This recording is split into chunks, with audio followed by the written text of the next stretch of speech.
NPL 기본적인 내용들을 하실 거고요. 아마 첫 수업이어서 약간 용어라든지 이런 것들이 조금 어려울 수 있는데 어려운 내용은 자주 들으면 이해할 수 있어요. 우리가 사람 이름 처음에 잘 기억 못 하듯이 자꾸 이제 반복하면 충분히 이해가 되고 어렵지 않아. 첫 번째, NPL 투자법. NPL 부실 채권 거의 잘 모르시죠? 네. 자, 이게 뭐냐면 우리가 은행에 대출을 받잖아요. 은행에 대출을 받는데 보통 은행에 한 3개월 연체가 되고 나면 은행에서는 가만히 있지 않아요. 이제 이 사람이 3개월 연체가 되는 순간 문제가 있구나. 그러면 내가 대출해준 이 돈을 회수를 해야겠다. 그래서 경매를 집어넣는 거거든요. 그래서 그 경매에 집어넣는 돈 받을 권리를 매각을 할 수가 있어요. 은행에서. 그래서 그거를 활용을 하는 투자법이에요. 별로 어렵지 않아. 별로 어렵지 않아. 그래서 NPL 투자법의 본질이 뭐냐? 여기 보시면 금융기관이 독식하고 있는 고리의 연체이자를 나눠먹는 게임이다. 우리가 보통 대출을 받을 때 요즘 한 3%에서 4% 선에서 대출 금리가 결정이 되잖아요. 연체가 3개월 정도 지나면 보통 요새 한 15%에서 17% 이렇게 되는 거예요. 제2금융권 가면 거의 30% 가까이 돼요. 연체 이자율이. 그러니까 은행에서는 3%대 이렇게 이자 받다가 연체가 되는 순간 17% 이상의 연체료를 받으니까 손해볼 게 있다 없다? 특별히 금전적으로는 손해볼 게 없어요. 손해볼 게 없어. 그래서 이제 이렇게 연체가 된 채권을 가지고 수익이 높아지니까 3%대, 4%대가 아니라 17%대 이상의 수익률이 나오니까 그 연체 이자율을 따먹는 게임을 한다라고 생각을 하시면 돼요. 자, 그래서 수익률을 높이려면 연체 이자율이 은행마다 조금 달라요.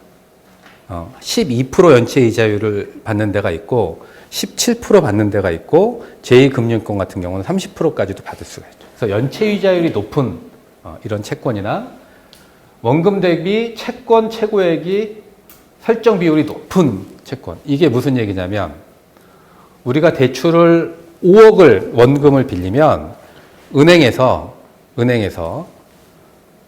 돈 받을 수 있는 권리를 5억까지가 아니라 20% 정도를 더 업을 해놓는 거야. 그게 채권 최고액이라고 그래요. 그래서 5억이면 20%면 1억이 더 붙으니까 6억까지 돈을 받을 수 있는 권리가 있는 거야. 계약 자체가 그런 거야. 왜 그렇게 할까?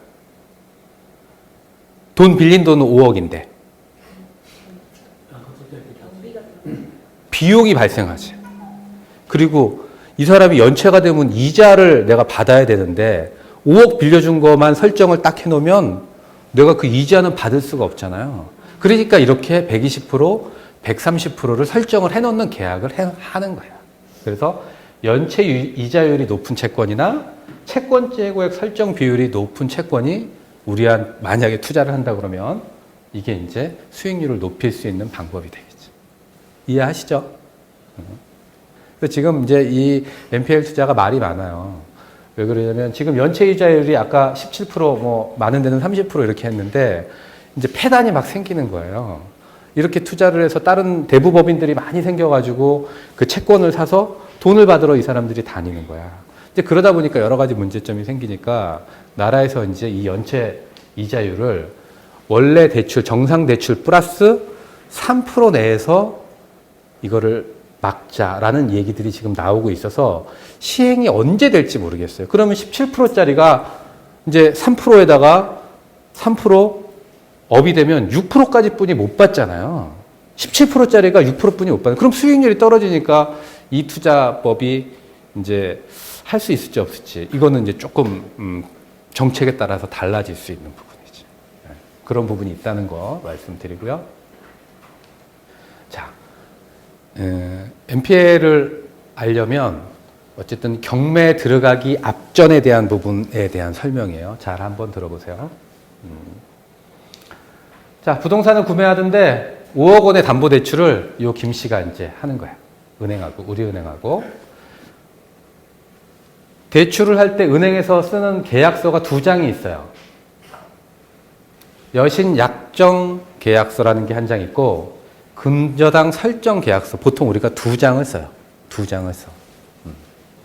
그래서 여기에 이제 근저당권 저는 근저당권을 그냥 편하게 돈 받을 수 있는 권리라고 생각을 하시면 될 것 같아요. 은행이 김 씨한테 5억 원을 빌려주고 돈 받을 수 있는 권리가 120% 있으니까 6억짜리 근저당권을 은행이 가지고 있는 거예요. 근데 근저당권에는 특성이 있어요. 특징이. 어떤 특징이 있냐? 먼저 이렇게 근저당권 설정을 등기부 등본 을구에 갑구 을구가 있어요. 을구에 이렇게 설정한 금액이 딱 나와 있어. 날짜하고 채권 금액, 채권 최고액 여기는 이제 정리를 해놓은 건데 5억 했으면 6억 이렇게 등기부 등본에 딱 찍혀서 나오는 거지. 네. 등기부 등본에 내가 돈 받을 수 있는 권리 6억 원이 찍혀 나오면 안전해요? 안전하지 않아요? 안전하죠. 안전하지. 예를 들어 이 채권 최고액 근저당 설정 2000년 2월 17일 내 앞에 뭔가 하나 있으면 그럴 수 있잖아. 얘가 대출을 이거 하나뿐이 아니라 내가 받은 날짜보다 앞에 받을 수도 있고 또 이후에 받을 수도 있고.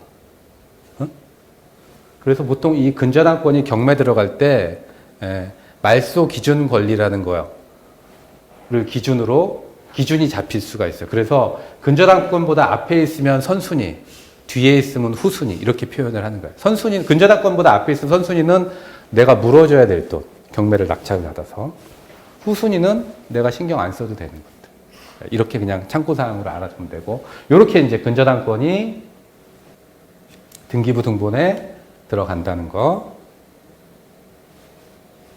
어렵지 않죠? 네. 어렵지 않아. 자,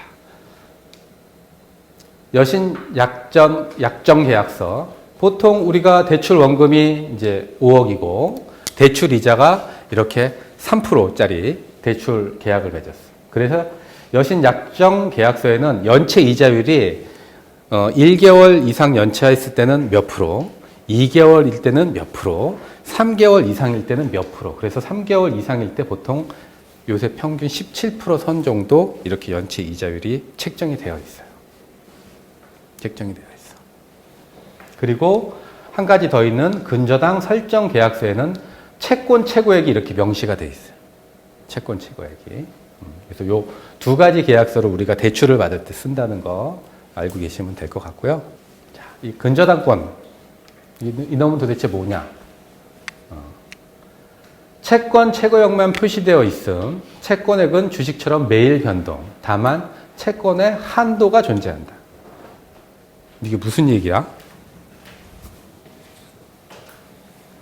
아까 채권 최고액 120% 잡았으면 5억이면 6억 이렇게 표시가 되어 있었잖아요. 근저당권에. 채권액은 또 뭐야? 내가 받아야 될 돈. 내가 받아야 될 돈이 주식처럼 매일 바뀐대. 다만 채권의 한도가 존재한대. 채권의 한도는 얼마까지? 6억. 채권 최고액까지. 그러면 채권액은 주식처럼 매일 변동이 된다. 왜 그럴까요? 이자가 365일 일수에 따라서 변하기 때문에 이게 내가 연체가 3개월치인지 6개월치인지 9개월짜리인지에 따라서 9개월째 되는 거에 따라서 매일매일 금액이 계속 합산이 되고 있다라고 생각을 하시면 돼요.